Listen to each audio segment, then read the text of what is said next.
And the truth is we should be networking all the time.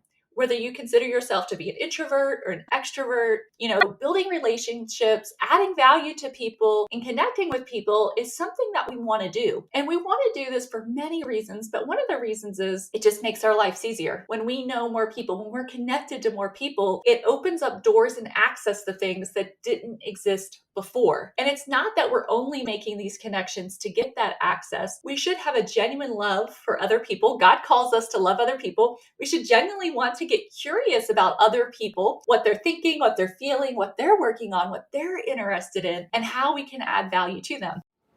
Hey friends, it's Mary, and this is the Mary Guirovich Show, a podcast that champions today's working women to gain the clarity, confidence, and courage to up-level your career while strengthening your faith and living your dream life, all in record time.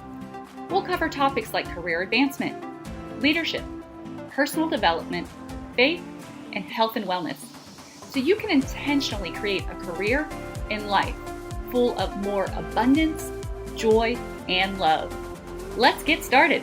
Hey friends, Mary here. Welcome back to the Mary Guirovich Show. I'm so happy that you're joining me here today. Welcome to February. I hope that your goals are off to an incredible start. If we haven't already connected on social media, I'd love to connect and just hear how your year is going. So feel free to connect with me on social and then send me a quick DM. Let me know what is going great for you in 2023 and any goals that you have set. I'd love to hear. Alrighty, so today what I want to do is I want to talk about using the currency of your network to advance your career. We've heard it said time and time again that your network is your net worth. But whenever it comes to networking, we can often feel insecure, uncertain, and kind of just dread the situation. I know this was true for me. Recently, I had the opportunity to speak to a group of students at Penn State. And throughout this process, it really just kind of brought back up some of those feelings. And more than that, what I would do differently if I was a student today, what would I do differently whenever it came to networking and relationships? I'd like to share with you today some of the tips, tools, things that I've learned, and kind of the mindset I use whenever it comes to networking. Because the truth is that so many career opportunities happen because of the people we know, because of the relationships that we built, because of those things. Now, it's not that you can't go onto job boards and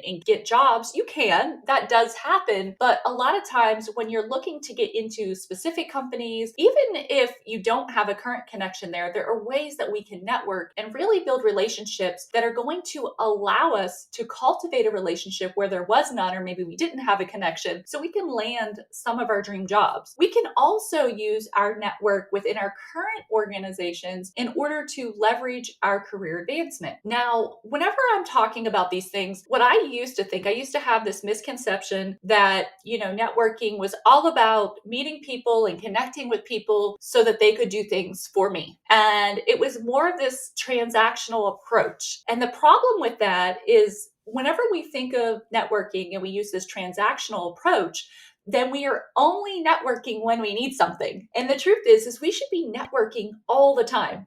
Whether you consider yourself to be an introvert or an extrovert, building relationships, adding value to people, and connecting with people is something that we want to do. And we want to do this for many reasons, but one of the reasons is it just makes our lives easier. When we know more people, when we're connected to more people, it opens up doors and access to things that didn't exist before. And it's not that we're only making these connections to get that access. We should have a genuine love for other people. God calls us to love other people. We should genuinely want to get curious about other people, what they're thinking, what they're feeling, what they're working on, what they're interested in, and how we can add value to them. That is one way that we can show God's love and light to others. So we are actually modeling Jesus whenever we are creating relationships. We see Jesus out there. He's constantly going out to people. He's constantly having conversations with all kinds of people, and all of these people are becoming part of his network. And so we too should be putting ourselves out there, and not just when we want something, because here's the thing, the time when we need something isn't the best time to network. The best time to network is right now. The best time is to create relationships right now. And the key is not to create it because of that need or because of even a future need we think we're going to have. Now, of course, we can be strategic in the network that we create. We can connect with certain people. Perhaps, we want to have some mentors down the road and there's some higher positions that we're looking to get into. It would be great to start to cultivate relationships with some of those people because they're going to be people we can lean on. They're going to be people we can ask questions of. But the key is really to think about networking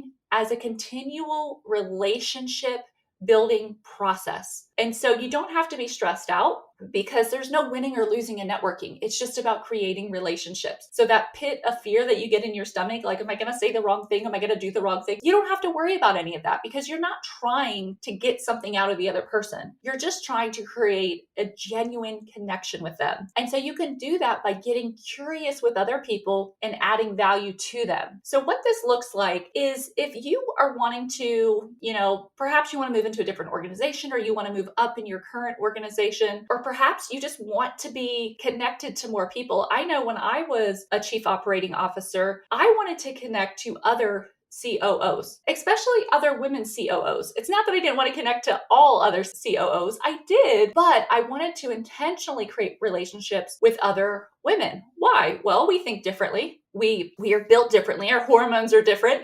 We have differences than men. It's just the way it is. We think, we process, which is why I think we should have, in our network, both men and women, because there's things that we can learn from men and there's things that we can learn from other women. But it was through this time that I was saying, okay, let me connect and actually would become parts of groups with other COOs. But here's the thing. Whenever I was a part of these groups, I was always thinking, how can I add value to these other people? So, and we're all people. And I think that's one of the key elements to remember is that we are all people. So what you like, generally other people are going to like. It's not to say we're all the same, but if you like it when somebody compliments you on one of your social media messages, you can reasonably think that somebody else would also like that, or whether it's liking a post or leaving a recommendation for somebody or sharing a useful resource or even sending a small gift or introducing them to somebody or introducing them to a tool that might be useful or a resource that might be useful. It's all about understanding what the other person's goals are, what their needs are, what their desires are, and what their likes are. And that's how we really should be networking. We should be thinking more about what the other person,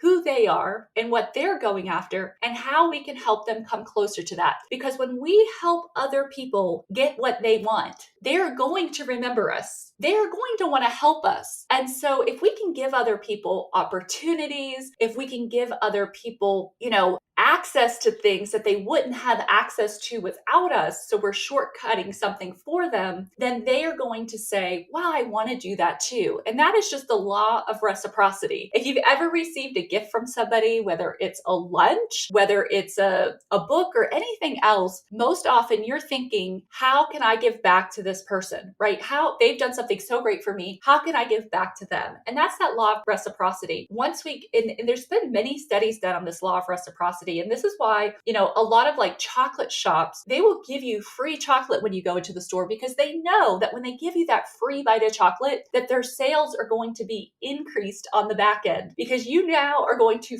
feel, right? You already wanted to buy some chocolate if you're in a chocolate shop, but now you actually want to give back to somebody that gave to you. And so they see this, that you will buy more. The same thing in restaurants when they give you something for free. So whether it's those free nachos on the table, whatever it is, you actually end up purchasing more than if you weren't given that free item. And that seems a little counterintuitive, especially when it comes to food, but that's when people, they have a tendency to buy more whenever they're given something first. And there's lots of studies done on that. And so I just want to encourage you to build your network, build relationships, and just go into networking as if you're building relationships. So whatever opportunity you have, whether it's a group of people, whether it's a group of friends, it could just be something fun that you do for yourself. I know we have moms nights where we play bunko. Chicago. It's a great opportunity for me to create relationships with people. Some of my best friends now, I met in those groups, but it was only through that continual connection, that continual relationship building, that continuing to be curious about who they are and helping them get closer to the things that are meaningful for them. And so think less about what you want, think more about what they want. And I assure you that when you are working on things, they're going to be there to support you. They're going to be there to encourage you. They're going to be there to connect you to other people and other opportunities that are right for you. So continually be growing your network. And I'll look forward to seeing you on the next episode of The Mary Guirovich Show. Until then, remember, you're only one plan away from your next promotion, and God, He's not done with you. Hey friend, thank you for listening today. Be sure to join us next week for another great episode. If you receive value from today's show, I'd appreciate it if you would leave us a 5-star review to help others learn about the show. And if you're ready to fast track your career and increase your income, impact, and joy, then head on over to maryguirovich.com and check out the masterclass that teaches you how you can advance too. I'd love to hear from you. You can connect with me on Instagram, Facebook, or YouTube. This and so much more can be found in the show notes. I look forward to seeing you soon.